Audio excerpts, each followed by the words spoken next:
Assalamualaikum warahmatullahi wabarakatuh. Selamat berjumpa kembali dengan Gawe Official. Pada kesempatan ini kami akan berbagi materi tentang keselamatan kerja di laboratorium. Baiklah, untuk keselamatan kerja di laboratorium, tujuan pembelajaran yang akan kita capai adalah: 1. Mengetahui nama dan kegunaan alat-alat laboratorium. 2. Mengetahui sifat, bahan kimia dan bahayanya melalui simbol yang ada. Dan yang ketiga, mengetahui keselamatan kerja di laboratorium. Beberapa alat kimia yang sering digunakan di laboratorium, terutama laboratorium di sekolah atau lembaga pendidikan. Alat dan fungsinya yang sering digunakan, ya di sini akan saya tunjukkan beberapa alat, tidak semuanya, tapi ini menurut kami adalah yang paling sering digunakan. Yang pertama adalah beker gelas atau gelas kimia. Ini berfungsi sebagai wadah zat kimia baik padat maupun cair, juga bisa digunakan untuk media pemanasan cairan, dan masih ada fungsi lain.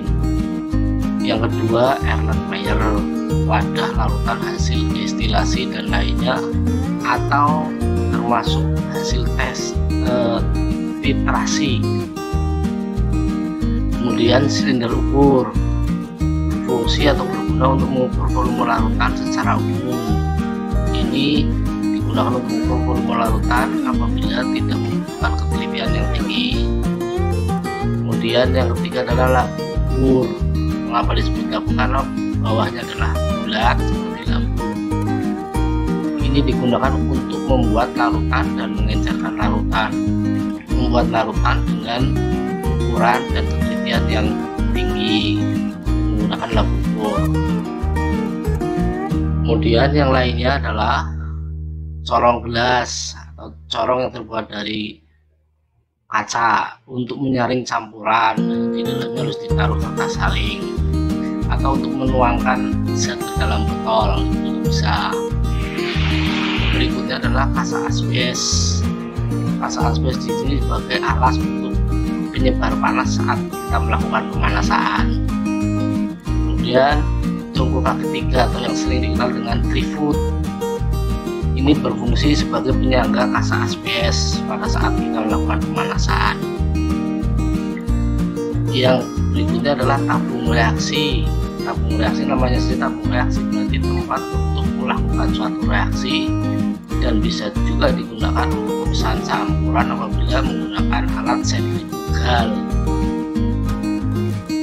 Yang lain adalah penjepit tabung reaksi. Untuk memegang tabung reaksi saat pemanasan, ini biasanya begitu. Jadi saat tabung reaksi mau kita panaskan, kita pegang pakai ini biar tangan kita tidak panas. Dan pipet tetes, sesuai namanya, berarti ini akan meneteskan larutan yang berupa cair. Untuk meneteskan larutan saat campuran boleh, atau saat kita mau melakukan suatu reaksi.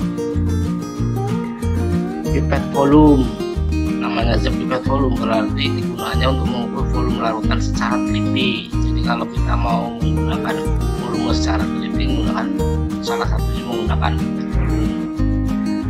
Kemudian ada plat tetes. Ini berfungsi sebagai tempat pengamatan warna. Biasanya sering digunakan pada saat kita melakukan uji coba pada indikator asam basa.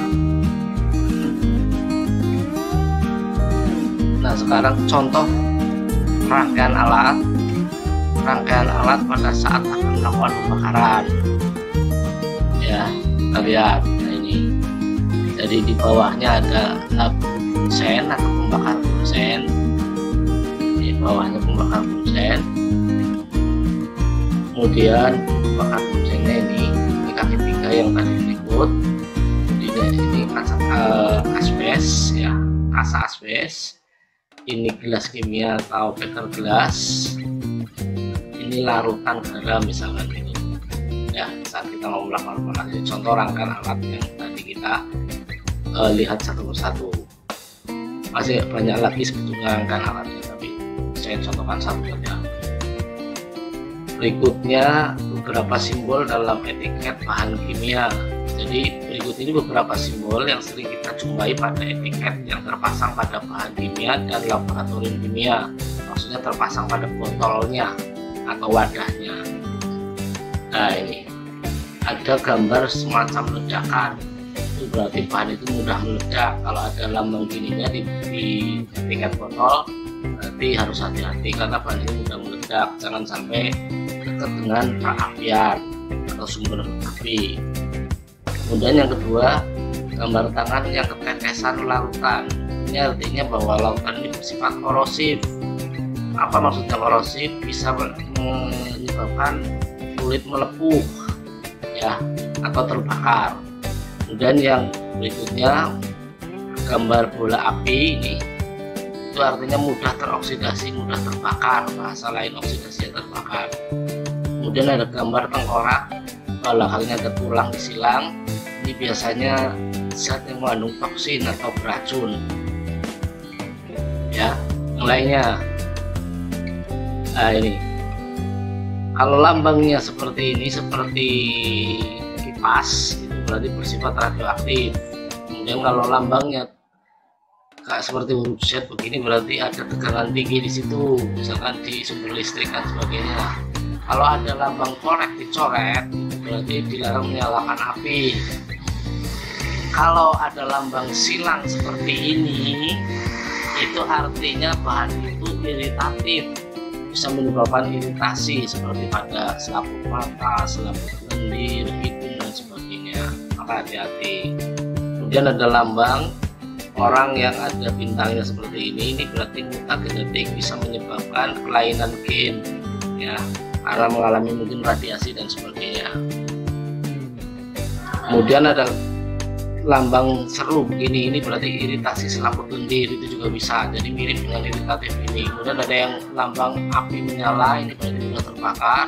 Kemudian ada lambang pohon mati, ikan mati, itu berarti bahan ini membahayakan lingkungan. Itu contoh lambang-lambang yang tertera pada etiket pada zat bahan kimia.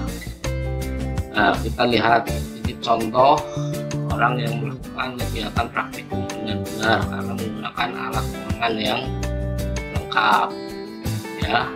Nah, yang menjadi pembahasan kita berikutnya, apa yang dimaksud dengan laboratorium? Nah, ini laboratorium adalah tempat bekerja para praktikan. Praktikan itu berarti semua orang yang praktek di situ. Maka perlu dipikirkan keselamatan bekerjanya dalam laboratorium tersebut. Sisi lain juga laboratorium juga tempat menyimpan alat-alat dan bahan kimia, juga data-data berharga lainnya. Ya, jadi definisi laboratorium boleh di atas, boleh disebut di bawah, sama saja. Berikutnya, hal-hal yang perlu diperhatikan di laboratorium. Apa saja yang perlu diperhatikan dalam pelaksanaan percobaan di laboratorium? Ya, kita lihat.